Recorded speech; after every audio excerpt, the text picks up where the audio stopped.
hay registros en donde se habla de que recogiendo palo de fósforo de la misma celda en la cual estaba él asignado, él en un papel empezó a escribir esta melodía con los palitos de fósforo. Eso es verdad. Estos acordes fueron escritos por el maestro Jorge Peñagén. Tras más de medio siglo, la Orquesta Sinfónica Juvenil de La Serena que él creó interpreta sus últimas palabras plasmadas en un pentagrama. Representan la soledad en esas 4 paredes. Evidencian desesperación, pena, temor e impotencia. Una melodía inconclusa, al igual que su vida y la de los otros 14 ejecutados políticos de La Serena en los primeros días de la dictadura de Augusto Pinochet.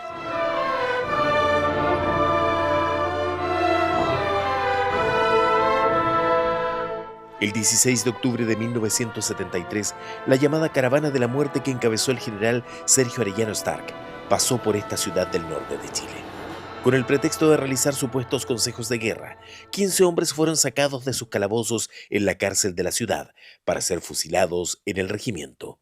Desde ese día, sus familias iniciaron un largo y doloroso peregrinar para saber dónde estaban. Sus nombres eran parte de la extensa lista de detenidos desaparecidos, hasta el año 1998, cuando tras exhumar una fosa común del cementerio local, finalmente encontraron sus osamentas. Mi padre fue un detenido desaparecido por 25 años y eso no se lo doy a nadie, es terrible. Pensar día y noche dónde están, más como niños. Como Eduardo Cortés, muchos familiares lograron a fines de los 90 cerrar el círculo. El esperado abrazo nunca llegó, pero al menos se reencontraban con los restos de sus seres queridos para darles cristiana sepultura, para tener un lugar donde ir a dejarles una flor. El director de cine chileno Silvio Cayosi plasmó en el documental Fernando ha vuelto el reencuentro de Fernando Olivares Mori con su viuda, un crudo registro audiovisual que ilustra el dolor que vivieron muchas familias. A nosotros no nos tomaron un ADN, nos armaron los cuerpos y lo entregaron. Me acuerdo que fue en noviembre cuando se exhumaron y en diciembre nos entregaron, o sea, fue menos de un mes. O sea, fue algo muy rápido. Entonces, no sé. Ya con todo esto, a uno ya le entra la duda si fue por entregar nomás y porque se cierre esto o porque se hizo bien, no lo sé. Y luego ingresamos. Los reconocimientos se lograban mediante superposición fotográfica. Era lo que la ciencia tenía a disposición en esos años. Pero cuando comenzó a aplicarse ADN, todo cambió. Vicente Ormazábal fue designado ministro en visita para indagar las causas de detenidos desaparecidos en la zona norte de Chile. Y en busca de una de esas víctimas de la dictadura es que realizó una exhumación a la tumba de José Rodríguez Padre. Y apenas abrió el ataúd, constató que algo estaba mal. Las dimensiones de una de las tibias no concordaba con los demás restos óseos. Era menor o de menor tamaño que el resto de los huesos o de los restos óseos que habían entregado a los familiares, por lo tanto eso ya causó una impresión negativa en cuanto a que no perteneciera al señor Rodríguez y se tomaron muestras, ordené tomar muestras al Servicio Médico Legal que estaba efectuando esa diligencia y se hizo un análisis también de esos restos, de esas muestras. Y salieron todas negativas y pertenecían a 4 personas. Que en el ataúd, donde se supone había un cuerpo de un detenido desaparecido, un ejecutado, al hacer los exámenes, resultan ser 4 perfiles genéticos, ninguno de ellos correspondiente a la víctima. Es decir, como si fuese un Lego del terror, armaron cuerpos. Pasaron los años y fueron cicatrizando las heridas. Pero ahora no. Ahora es demasiado fuerte. El caso es de tal gravedad que estas víctimas de la dictadura ya identificadas volvían a desaparecer. Vuelve a desaparecer.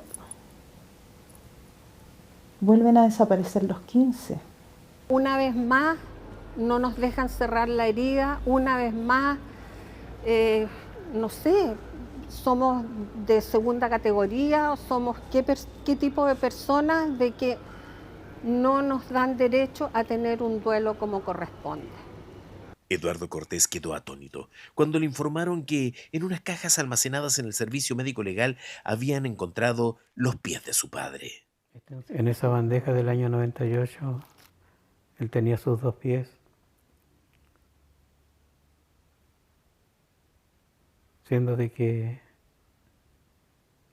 ahora nos dicen de que encontraron sus 2 pies, ambos con calcetines, y en un pie hay un zapato. Recuerda que fue tal la impresión que tuvo que tener apoyo psicológico y psiquiátrico.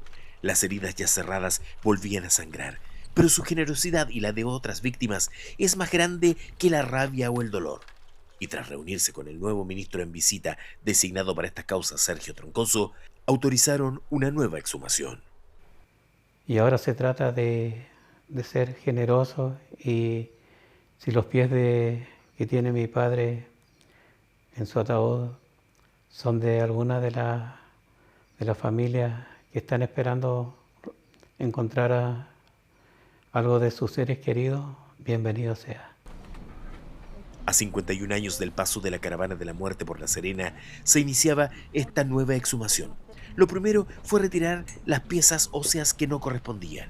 Luego, tomar muestras para los análisis de ADN, pruebas genéticas que serán realizadas en el laboratorio del Servicio Médico Legal, entidad que hizo un mea culpa tras los errores de identificación.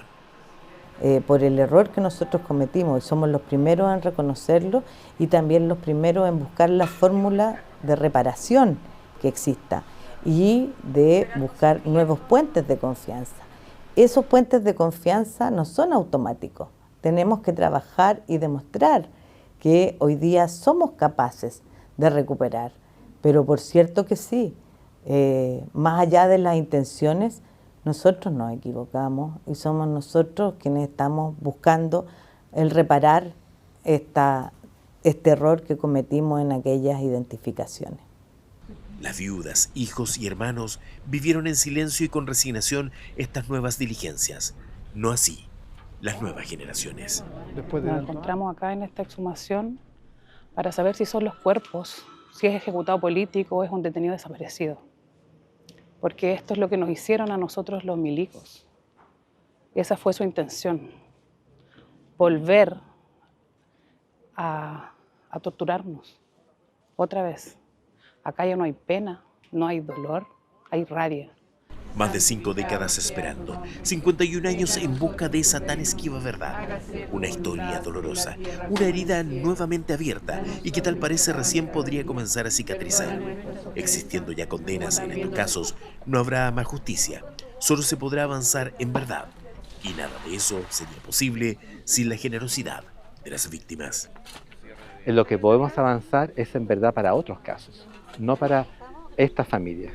Y eso es lo que también permite hablar de generosidad de ellos, porque ellos ya tienen una verdad, ya hay una historia clara de lo que ocurrió con sus familiares, ya hay una sentencia con la cual se condenó a un determinado número de personas por aquellos hechos.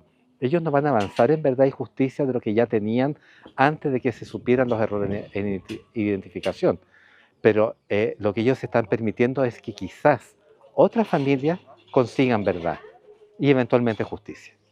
En ese cajón donde fue sepultados sus restos, hay unos pies que no le pertenecen a él.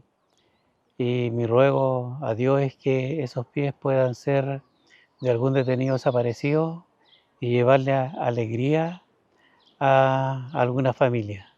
Al menos la tranquilidad del reencuentro, el cierre de esa dolorosa herida, esa que Silvio Cayosi registró en su documental y que se repitió con cientos de familias en nuestro país.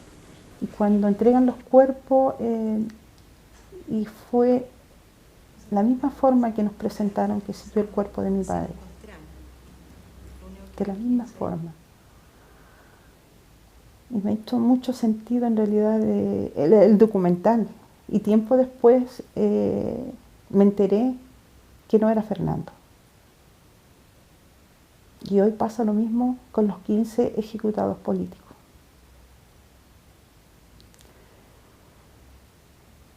Yo creo que hay muchos Fernando acá en nuestro país. La realidad de repente es tan fuerte, es tan loca, que si a uno la pone en una película pasa a ser una película mala porque pasa a ser increíble. Entonces, por supuesto que supera a la ficción. Es tan fuerte, tan loca la realidad, que ni siquiera la ficción la soporta. Muchos Fernandos que, como Jorge Peñajén y los otros 14 fusilados en La Serena, son historias inconclusas, que buscan tras medio siglo tener su esperado final. Acordes perennes, pese a ser escritos en un papel con palos de fósforos, al interior de un calabozo, una triste melodía, fiel reflejo del padecer de las familias de cientos de víctimas de la dictadura.